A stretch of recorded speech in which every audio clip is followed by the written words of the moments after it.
तूफानी वर्षा में आपने कष्ट क्यों उठाया महाराज? हमने पिछले दिनों छत की मरम्मत कराई थी, कहीं से पानी तो नहीं आ रहा। सब कुशल है, सब कुशल। और जो हमने मंदिर के लिए वजीफा खास मुकर्रर किया है, तो दुनिया जी उसे वक्त पर भेज रहे हैं। महाराज, वो तो समय से पहले ही भेज देते। और कोई और शिकायत है तो बताइए। इतना ध्यान तो कभी राजा कृष्णा ने भी नहीं किया महाराज। मुझे तो यूं लग रहा है जैसे भक्तों को छत देने के लिए देवता स्वयं बारिश में भीग रहे। राजमाता महारानी लक्ष्मम्मा, महारानी देवा पधार रही है।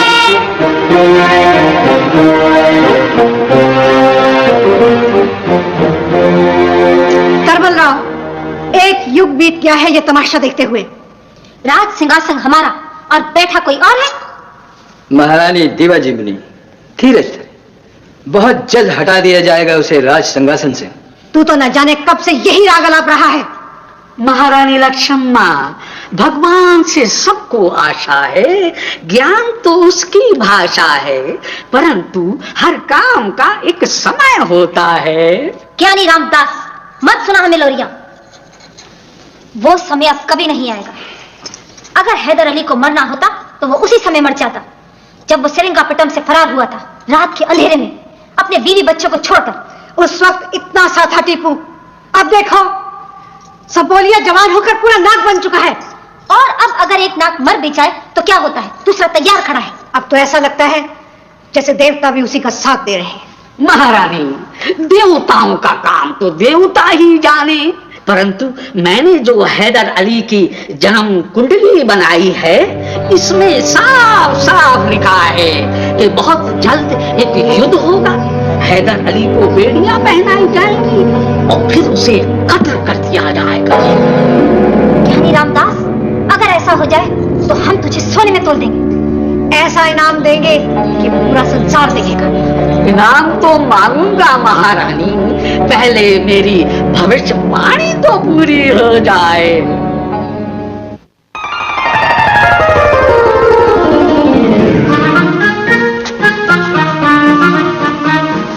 आपने हमें याद फरमाया नवाब बहादुर। शुक्रिया। फिर किसी महाज जंग पर जाने की तैयारी है क्या? यही एक हुक्मरान की जिंदगी है शाह बेगम। घोड़े की पुश्त, मैदान और तलवार। क्या फिर कोई मार्का दरपेश है? बहुत अहम मार्का। आपने इमाम बख्शी नायका की बेटी ताजदार को देखा है? माशाल्लाह अच्छी लड़की है, मगर ये कि हमने टीपू के लिए ताजदार का इंतखाब किया है। इससे कबल के फिर किसी महाज जंग से बुलावा आ जाए, हम ये शादी जल्द से जल्द करना चाहते हैं। आप तो जानती हैं, कुछ अर्सा कबल हमने निजाम अली खां की बेटी के लिए रिश्ता भेजा था। बराए करम टीपू को हिकारत की नजर से न देखें। नासिर जंग मरहूम टीपू को नसीब दौला का खिताब दे चुके हैं।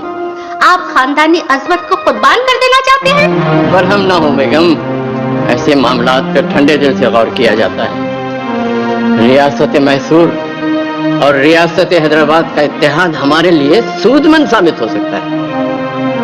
हुजूर निजाम, जमीन पर कयामत तो नाजिल हो सकती है, लेकिन ये रिश्ता कभी नहीं हो सकता। अगर ये रिश्ता हो जाता तो दो मुस्लिम रियासतें निहायत करीब आ जाती। पिछली बातें दोहराने से क्या फायदा? क्या बात है शाह बेगम, आपको इस बात से खुशी नहीं हुई? हमसे ज्यादा खुशी और किसे होगी, मगर दुख इस बात का है कि आपने फैसला करने में बहुत जल्दबाजी से काम लिया। शाह बेगम, आप बहुत अच्छी तरह जानती हैं कि हम जल्दबाजी से काम नहीं लेते। हर बात को बार बार सोचते हैं, इब्तिदा से इंतहा तक। जब आप फैसला कर ही चुके हैं तो मशवरा किस बात का? क्या बात है फातिमा बेगम? साफ साफ कहिए। हम टीपू के दुल्हन के लिए लाला मियां शहीद की बेटी रुकैया बानो का इंतखाब कर चुके थे। आपका फैसला दिल का फैसला है। और आपका फैसला? दिमाग का। खानदान नायता से रिश्तेदारी हमारी सियासी जरूरत है। इससे रियासत में इस्तेहकाम पैदा होगा।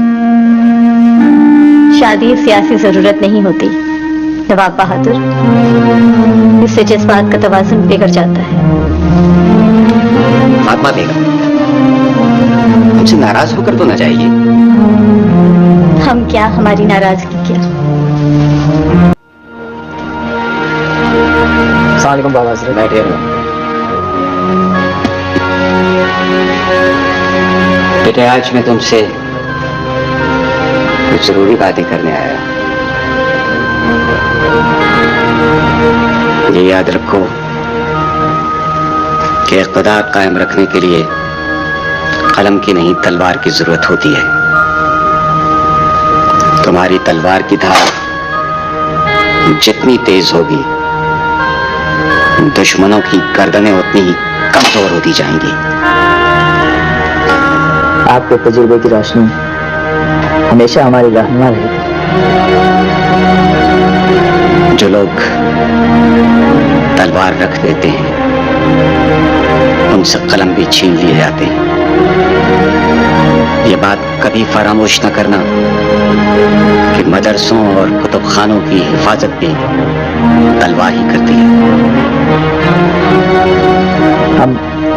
हम इस हकीकत से बेखबर नहीं बाबा हज़रत। सुल्ताने मौज़म तशरीफ ला रहे हैं।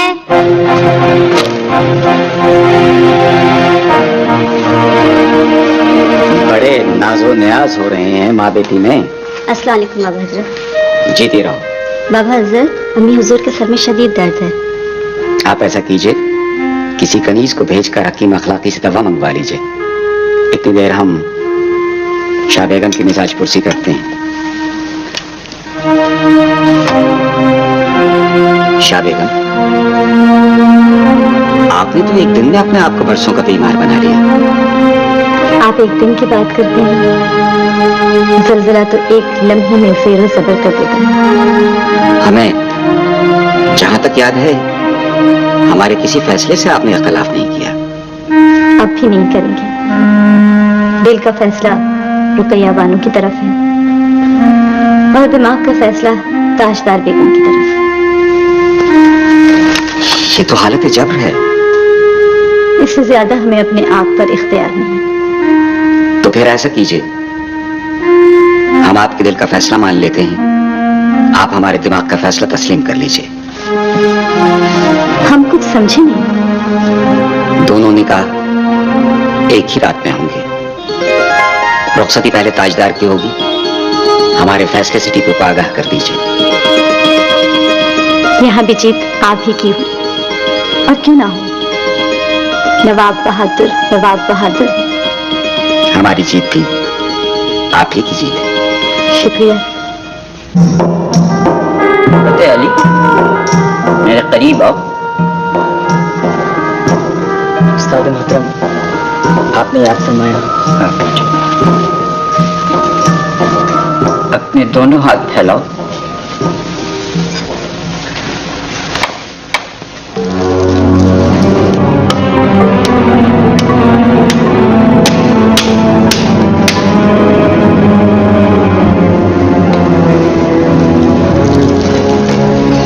अपने दोनों हाथ नीचे कर लो।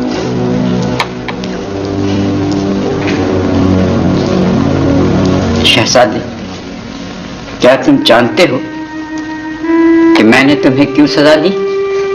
जी नहीं उस्ताद मोहतरम।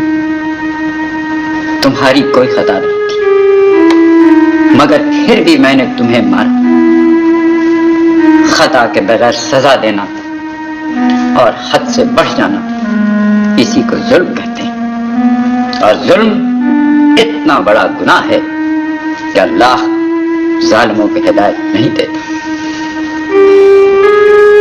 इस नसीहत के लिए जिंदगी भर हम आपके शुक्रगुजार रहेंगे।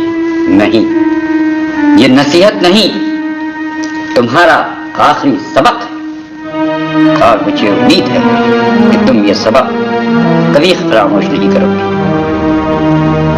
अल्लाह का करम और आपकी दुआएं शामिल हाल नहीं तो हम किसी सबक को भी फरामोश नहीं करेंगे।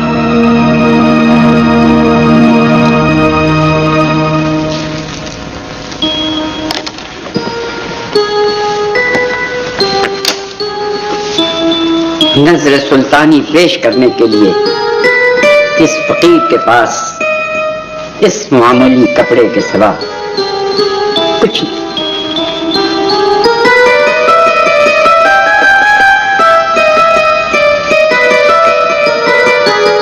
यही हमारा खुला इफ्तिखार है, यही हमारा ताज। सैयदी, आप भी तो कभी हमें अपनी खिदमत का मौका इनायत फरमाएं। बेटे, अल्लाह के बंदों की खिदमत करो, बस यही मेरी खिदमत है।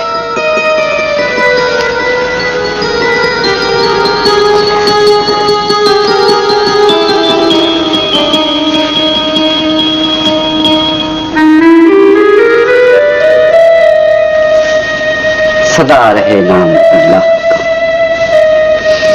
सदा रहे नाम अल्लाह का।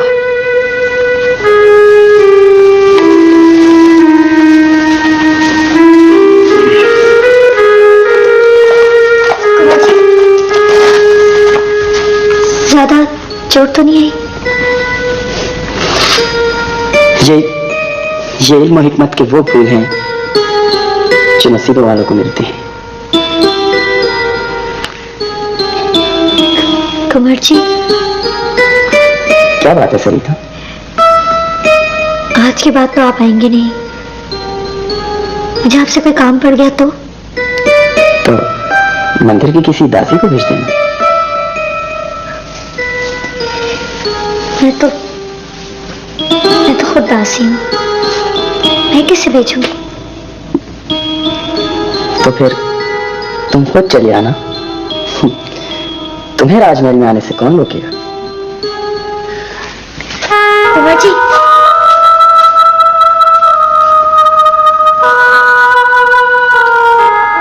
मेरी बात को तो कभी सुना ही नहीं। कभी तो पूछते कि मुझे आपसे क्या काम है।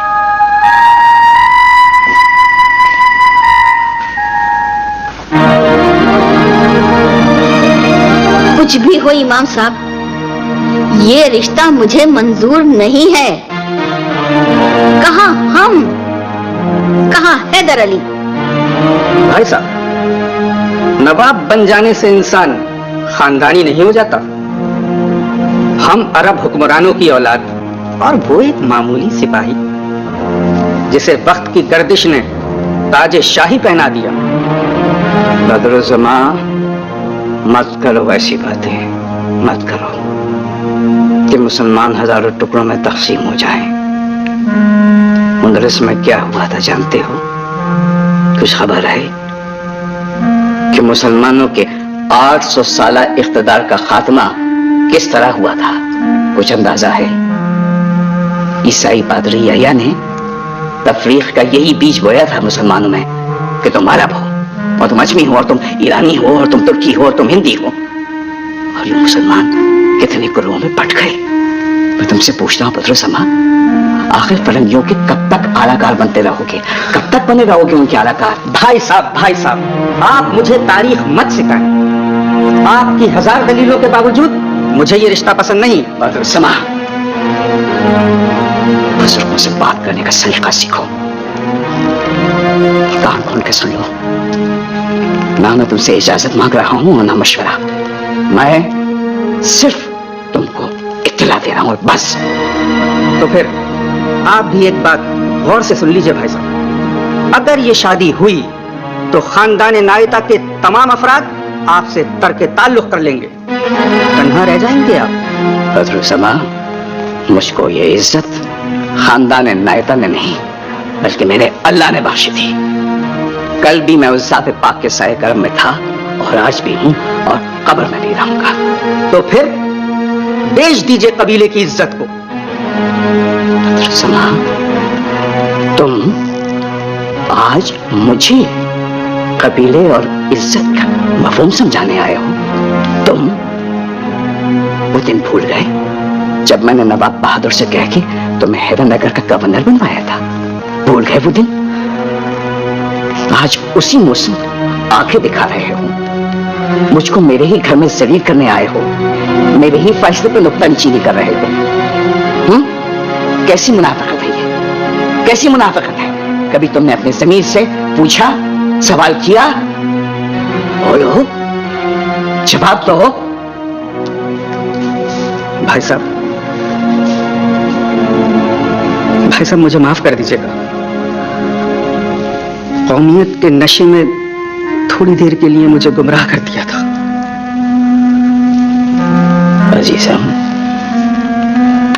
इस नशे को अपने सर से उतार दो और शुक्र करो उसकी नेमतों का कि आज हमारा सरबरा एक सच्चा मुसलमान है। अगर उसकी जगह कोई गैर मुस्लिम हुक्मरान होता तो क्या होते तुम? तो क्या होता हमारा? हम तो बाबा हजरत के सामने मचल गए। अगर हमारी भाभी बनेगी सिर्फ रुकैया बानो। रुकैया बानो, शर्माने से काम नहीं चलेगा। आपको इस शहजादी सुल्ताना का शुक्रिया अदा करना होगा। हम क्या कहें, हमारी तो जुबान ही साथ नहीं दे रही। सुन रही हो ज़ीनत जहां, इतना बड़ा जुमला तो बोल दिया, मगर शुक्रिया का एक लफ्ज़ भी जबान से नहीं निकला।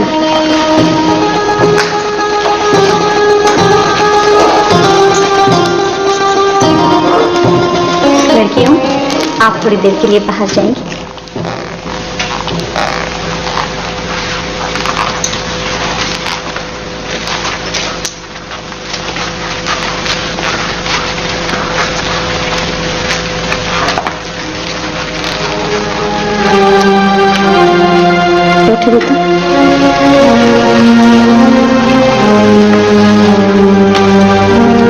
बेटी, बात दरअसल ये है, हमने आपसे पूछे बगैर आपका रिश्ता टीपू के साथ तय कर दिया है। आपको कोई एतराज तो नहीं? शाह बेगम, आप मेरी माँ भी हैं और बाप भी, और अगर मेरे वालिदैन जिंदा होते तो वो भी आप ही की तरह बहुत मेहरबान होते। जीती रहो बेटी। वो बात दरअसल ये है कि नवाब बहादुर ने टीपू के लिए इमाम बख्शी की बेटी ताजदार का इंतखाब किया है, और एक बीवी के लिए सबसे मुश्किल मरहला ये होता है कि वो दूसरी औरत का वजूद हंसी खुशी बर्दाश्त करे। आप मुतमईन रहें शाह बेगम, हम कभी भी हर्फ शिकायत जुबान पर नहीं लाएंगे।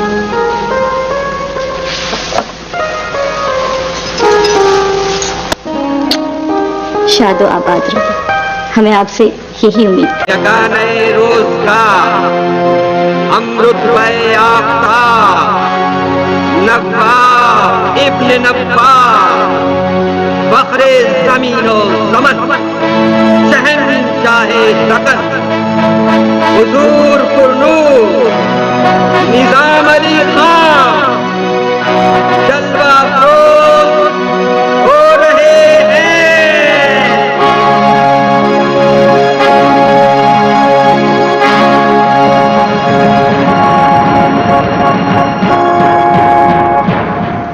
जब तक गर्दिशे चरखे कहन रहे, सरे हुजूर पे ताज शाही साया फिगन रहे।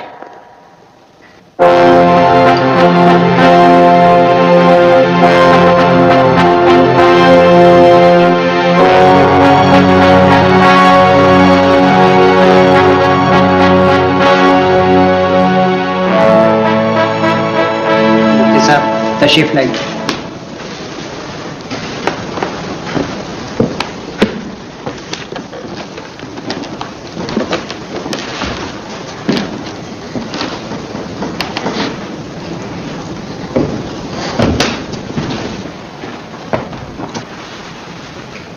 बिस्मिल्लाहिर्रहमानिर्रहीम।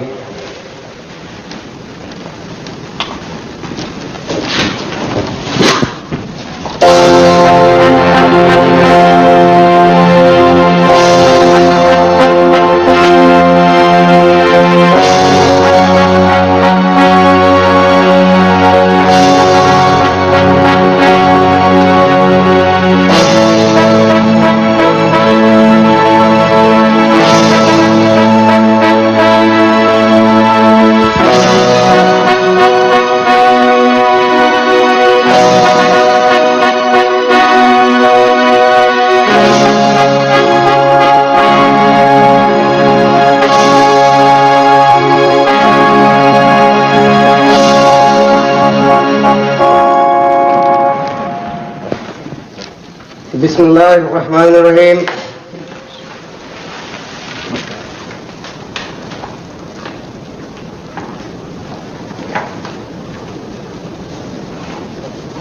आमीन।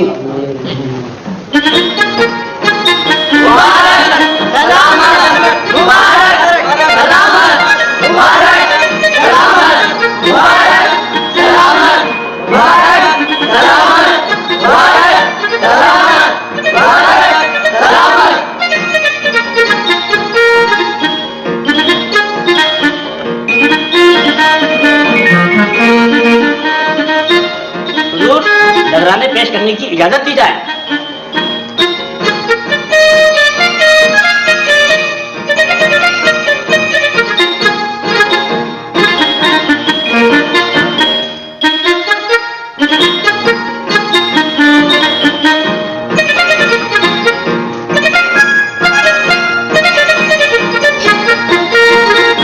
ईस्ट इंडिया कंपनी के नुमाइंदा खुसूसी जश्न ताजपोशी की मुबारकबाद पेश करने के लिए हाजिर खिदमत होते हैं। इजाजत है।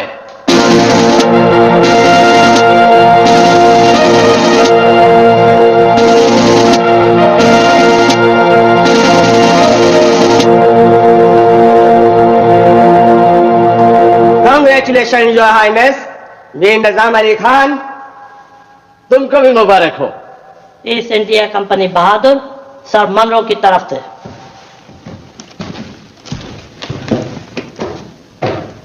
सर मनरो की नजर कबूल की गई। Thank you.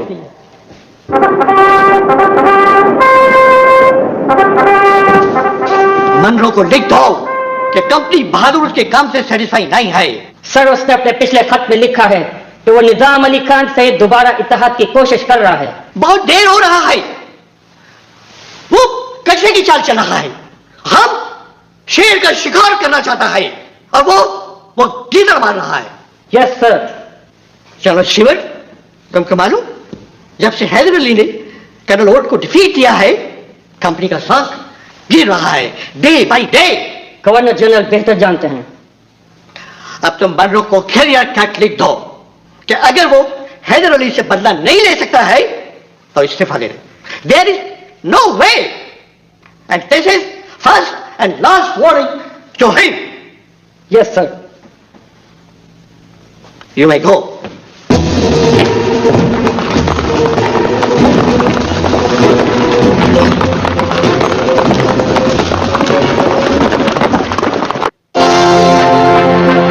जाने वाले जाते, क्योंकि यही कानून कुदरत है। लेकिन इसका मतलब ये तो नहीं कि उनकी यादों को सीने से लगाए हर वक्त गिरियावजारी की जाए, दुनिया वालों को अपनी चीखें सुनवाई दे। क्या हुआ? होना क्या था, वही रोज का रोना पीटना। आपकी भावज और भतीजी साहिबा ने महल को मातम कदा बना दिया है। हुजूर नवाब, ऐसा कीजिए इन दोनों माँ बेटियों को दूसरे महल में मुंतकिल कर दे। मेरे तो कान पक गए हैं और दिल भी। आप परेशान न हो बेगम, ताजा ताजा जख्म है, दिल पर चोट पड़ती है तो आवाज भी पैदा होती है। हम समझा देंगे सईदा खातून और हमीदा। नहीं, आप वहां नहीं जाएंगे। अरस्तु जा, आप जाके उन दोनों को समझा दें। जो हुक्म बेगम साहब।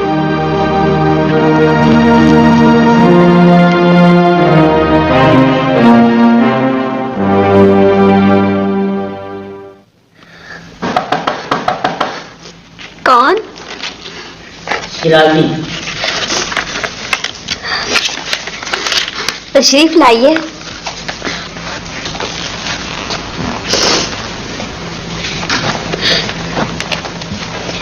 शिराजी, ये खत हैदर अली नवाब बहादुर तक पहुंचा दे।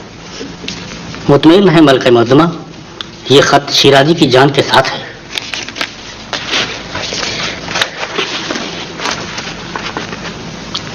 मलका मुअज़्ज़मा, अगर मैं दरबार मैसूर तक ना पहुंच सकूं तो ये सोचकर माफ कर दीजिएगा कि शिराजी एक कमजोर इंसान था और अकेला था।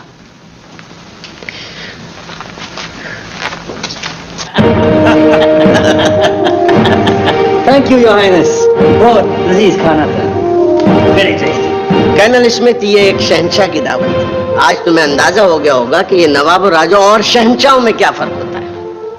खूब देखा, king is king, always king. Your highness, अब कुछ काम का बात हो जाए। क्या?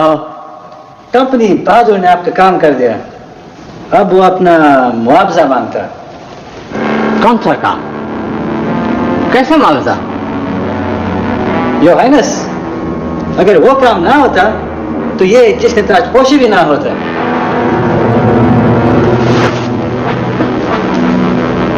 सर मिनरो क्या चाहता है? दोस्ती, नथिंग एल्स। दोस्ती तो है, वरना हम सर मिनरो के तहत क्यों कबूल करते? आई मीन पक्का दोस्ती, रिटन एग्रीमेंट, इसमें सारा शायर लिखा है सर मिनरो ने।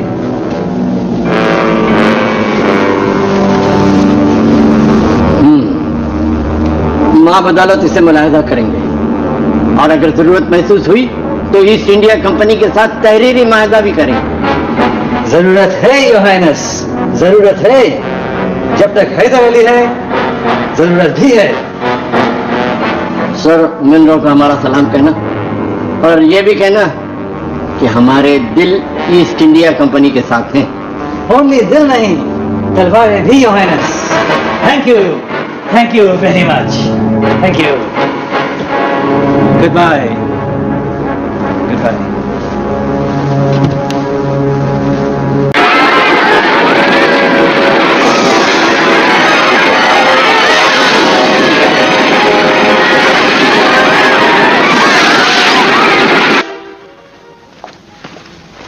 नवाब बहादुर, आपको बुखार बहुत तेज है, थोड़ा आराम फरमा लीजिए, फिर बात कर लीजिएगा। हकीम अखलाकी, हमारे सीने में बुखार की गर्मी से ज्यादा आग लगी हुई है।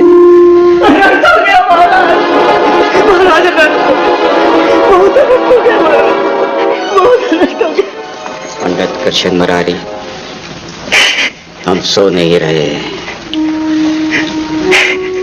इस शदीद बीमारी की हालत में भी जाग रहे हैं। बैठ जाइए आप लोग।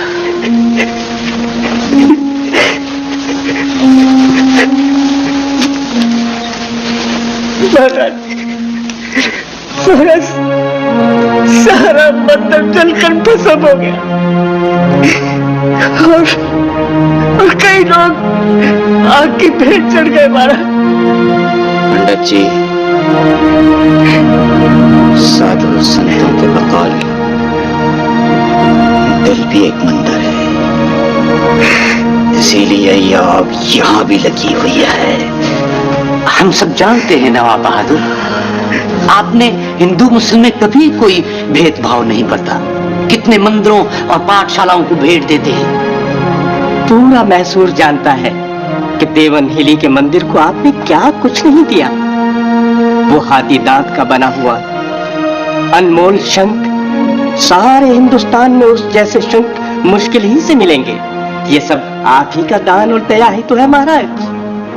कृष्ण राव, महाराज, हमने तुझे अपनी तारीफ के लिए नहीं बुलाया है। तुम महलाते शाही का दरोगा है और मंदिर भी इसी की हुदूद में आता है। ये बताओ, मंदिर में आग कैसे लगी? जलाराम, पहरादार है। मंदिर की हिफाजत तेरा फर्ज था। क्या तू भंग पीकर सो गया था? नवाब बहादुर, सेवक बहुत शर्मिंदा है। शामिया, महाराज, हमने तुझे महकमाए पुलिस का अफसर आला बनाया था ताकि तू लोगों के जानो माल, इज्जत व आबरू और उनकी इबादत गाहों की हिफाजत करे। खूब हिफाजत की तूने। क्षमा चाहता हूं नवाब बहादुर। पंडित जी, मंदिर तो दोबारा भी बन जाएगा, मगर हम जाने वालों को वापस नहीं ला सकते। टेपो। जी नवाब बहादुर। मंदिर अपनी निगरानी में तामीर कराओगे। शाही खजाने से जितनी रकम दरकार हो हासिल कर लो। वो लोग जो मर गए हैं उनके खानदानों को मुआवजा अदा करो और जो बच गए हैं उनको मुलाजमतें फराहम करो। जो हुक्म नवाब बहादुर। पूर्णिया। हुक्म महाराज। मैसूर के तमाम महले हुनूद को हमारा ये पैगाम पहुंचा दो कि हमें इस वाक़े पे बहुत दुख है। हमारे नजदीक किसी की इबादत गाह को जलाना ऐसा ही है जैसे खुदा की पूरी बस्ती को आग लगा दी। लोग हमें बेखबर समझते हैं। हम जानते हैं कि इस साजिश की डोरियां कहां से हिलाई जा रही है।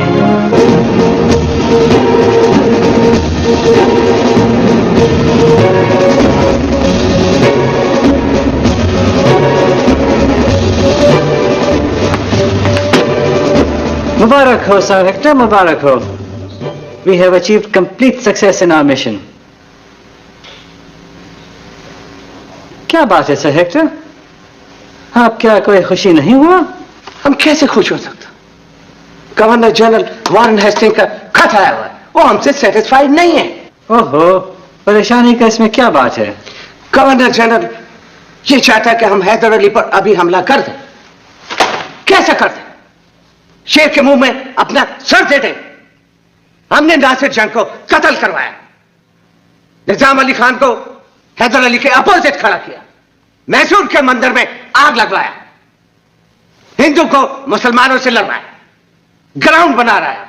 फिर भी हमसे गवर्नर जनरल सेटिस्फाइड नहीं है। Don't worry sir Hector Munro, governor general को आप अपना पूरा प्लानिंग लिख दो। लिखने से काम नहीं चलेगा, मुझे पर्सनली कलकत्ता जाना पड़ेगा। What do you say, general? Yes, sir. You are absolutely right. हमें तो लगता है कि ये आग हैदर अली ने खुद लगवाई है और अब हिंदू प्रजा को खुश करने के लिए दोबारा मंदिर बनवा रहा है, दान पुण्य कर रहा है, दोनों हाथों से यूं धन लुटा रहा है जैसे खजाना उसके बाप का। नहीं महारानी, ये खुला हुआ आरोप है।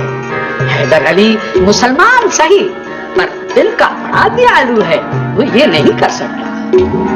ज्ञानी रामदास, हमें तो लगता है कि तू हैदर अली से मिल गया है। महारानी खूब जानती हैं कि मैं किसी के आगे हाथ नहीं फैलाता। हाथ नहीं फैलाते, अफवाह तो फैला सकते हो। मैं समझा नहीं। ज्ञानी, मैसूर के लोग तेरी बहुत सुनते हैं। तू चुपके चुपके उनके कानों में ये बात डाल कि मंदिर में आग हैदर अली ने खुद लगवाई थी। नहीं महारानी, ये काम करमल राव ज्यादा अच्छा कर सकता है। खूब आग लगाएगा जय जगदम्बे। ये पागल है महारानी। करमल राव, मगर तू तो पागल नहीं है। हाँ, लेकिन अब मुझे लगता है कुछ करना ही होगा।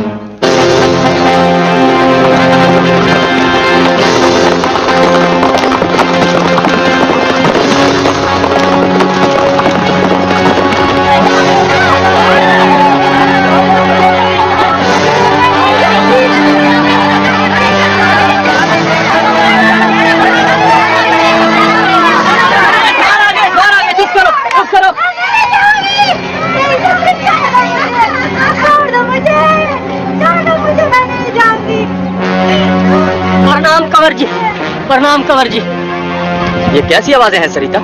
वो कुंवर जी राम प्यारे मर गया है। ये लोग उसकी पत्नी को जबरदस्ती शमशान घाट लेके जा रहे हैं सती करने के लिए, मगर वो सती होना नहीं चाहती। सैयद गफार, इस औरत को हमारे पास लेके आओ, हम उसकी जबान से सुनना चाहेंगे।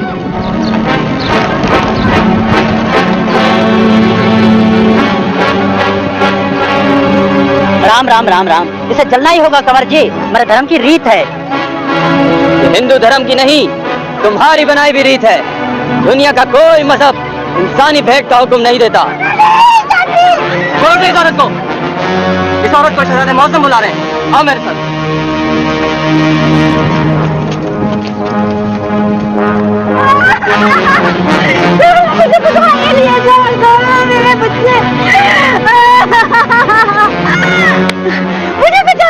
मुझे बचा ले, भगवान के लिए मुझे बचा ले। मैं मरना नहीं चाहती, मैं मरना नहीं चाहती। खड़ी हो जाओ, तुम्हें कोई नहीं मारेगा, कोई नहीं जलाएगा।